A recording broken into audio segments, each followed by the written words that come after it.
Okay, what is up, everyone? Welcome to another edition of The Danny Show. I'm your host, Daniel Cody, and this is where I give commentary and reviews on all things wrestling.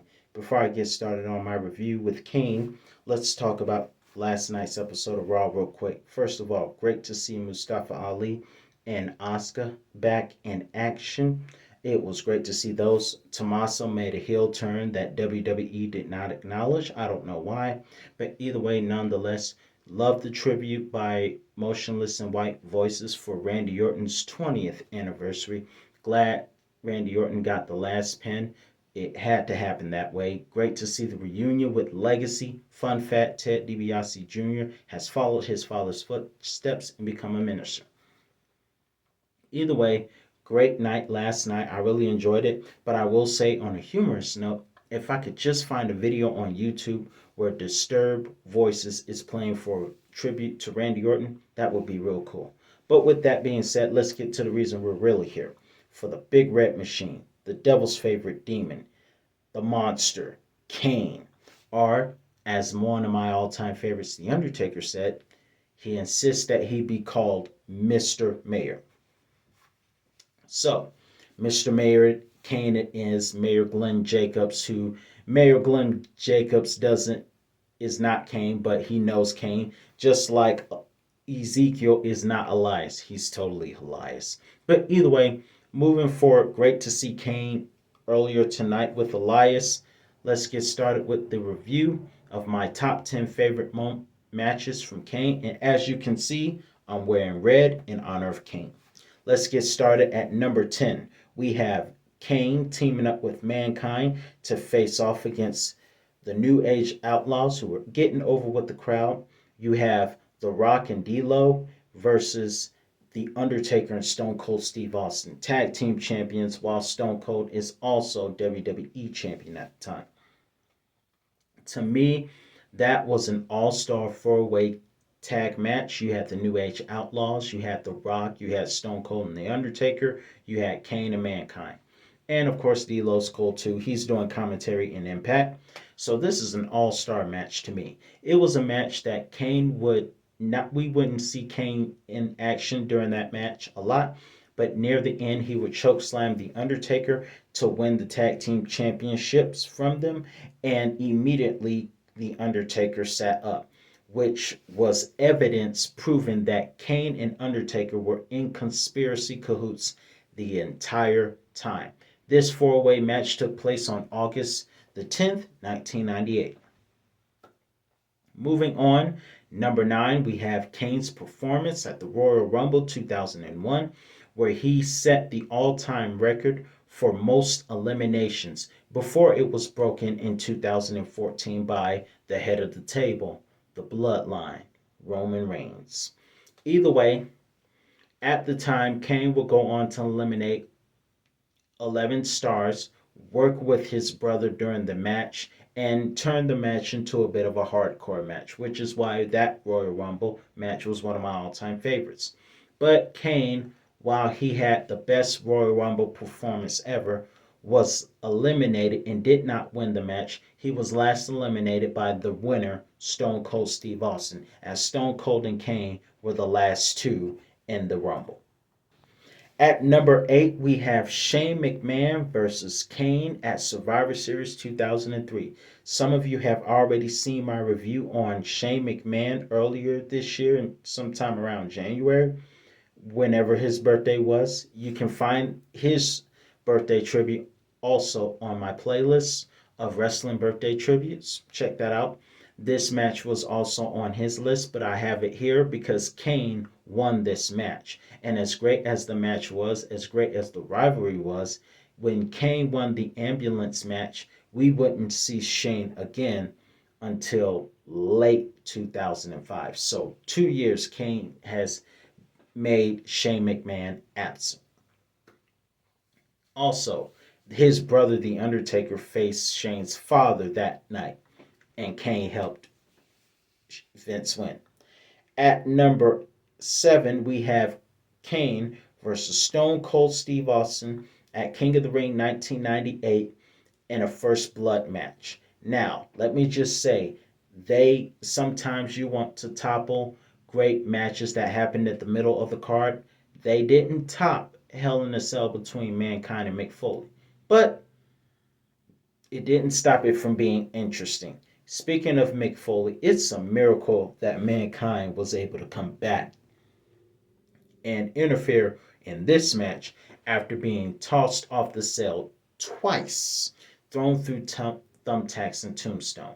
Nonetheless, Kane and Stone Cold fought. The cell was lowered down so that just as Uso and Roman had a I Quit Hell in a Cell match, we saw a First Blood Hell in a Cell match between Stone Cold and Kane. And of course, Mankind interfered and The Undertaker interfered, accidentally hitting Stone Cold in the face with a chair, which caused him to bleed, which meant Kane won the match. Well, it wasn't really an accident that much. The Undertaker didn't want to see the consequences of Kane losing that match because had Kane lost the match, he would have set himself on fire. Thankfully, that didn't happen, and Kane would win his first WWE Championship that night, but it only lasted 24 hours. Stone Cold got it back the next night. But nonetheless, great match. And it was the start on the highway to hell for Stone Cold and The Undertaker, with Kane being the wild card, which proved that Undertaker and Kane would eventually be proven to be in cahoots with each other. At number 6, we have Kane versus Raven and Big Show in a triple threat hardcore match at WrestleMania 17. It was a match that went everywhere. But there was a moment that happened that I thought was very funny, was that when Big Show had Kane in a chokeslam grip, Kane grabbed the Big Show by the neck, and Big Show made one of the most hilarious faces ever. Nonetheless, at the end of the match, Big Show and Raven were thrown into off the stage and onto the side ramps, and Kane would go for a leg drop onto whomever he did. I don't know. I didn't see it. Nonetheless, Kane would go for a pinfall and win his first hardcore championship. At number 5, we have Kane in a TLC tag match, Fatal 4-Way tag team match against Christian and Jericho, Bubba Rhino Dudley and Spike Dudley versus Jeff Hardy, and RVD and himself. Now, the Hurricane was his original tag team partner, but Evolution attacked Hurricane Helms before the match, which meant Kane had to fight by himself. And he lasted.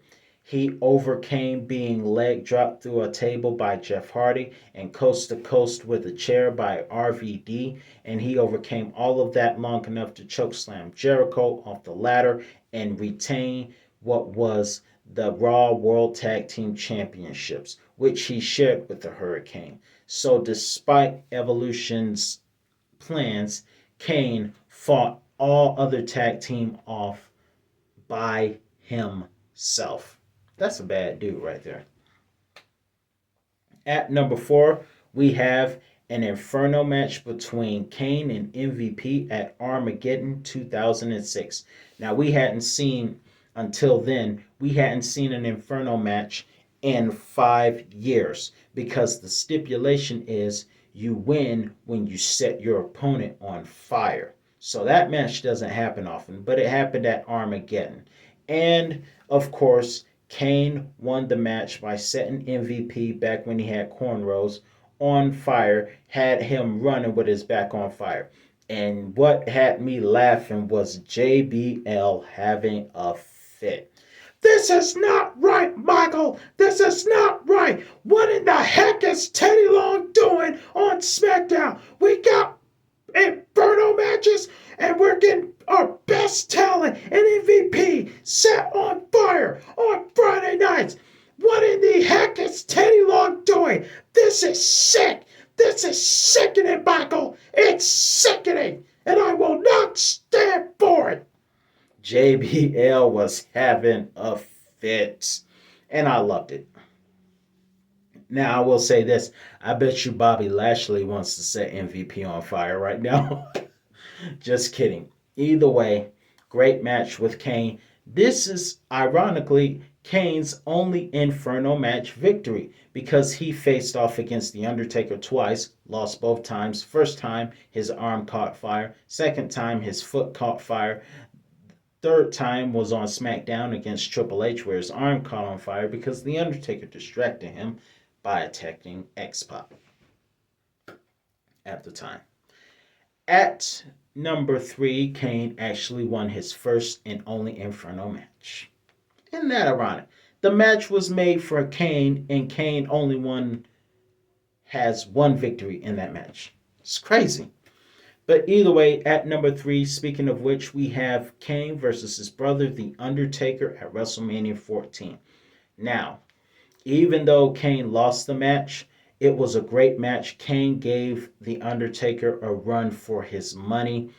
Kane dominated and manhandled The Undertaker. At the time, no one else besides Gonzalez had done that.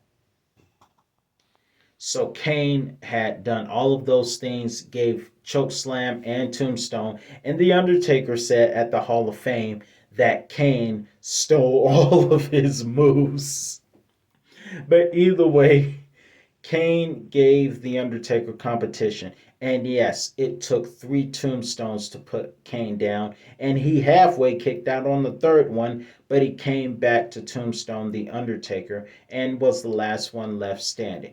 But what made the match extra special for Kane was that something happened before the match. He tombstoned Pete Rose. While he was a heel, the fans of Boston, Massachusetts, Cena's town, really appreciated that Kane shut up Pete Rose after Pete Rose made some very insulting comments about Boston and their baseball team. At number 2, we have Kane versus X-Pac at Armageddon 1999, where he faced off against him in a steel cage. The highlight of that match was when Kane went to the top of the cage and did a flying clothesline off the top of the cage onto X-Pac before delivering the tombstone, defeating X-Pac and defending the honor of his then girlfriend Tori. Not Tori Wilson, just Tori, Tori. And that was before Tori turned on Kane. Everybody just betraying Kane. Kane does not like being betrayed.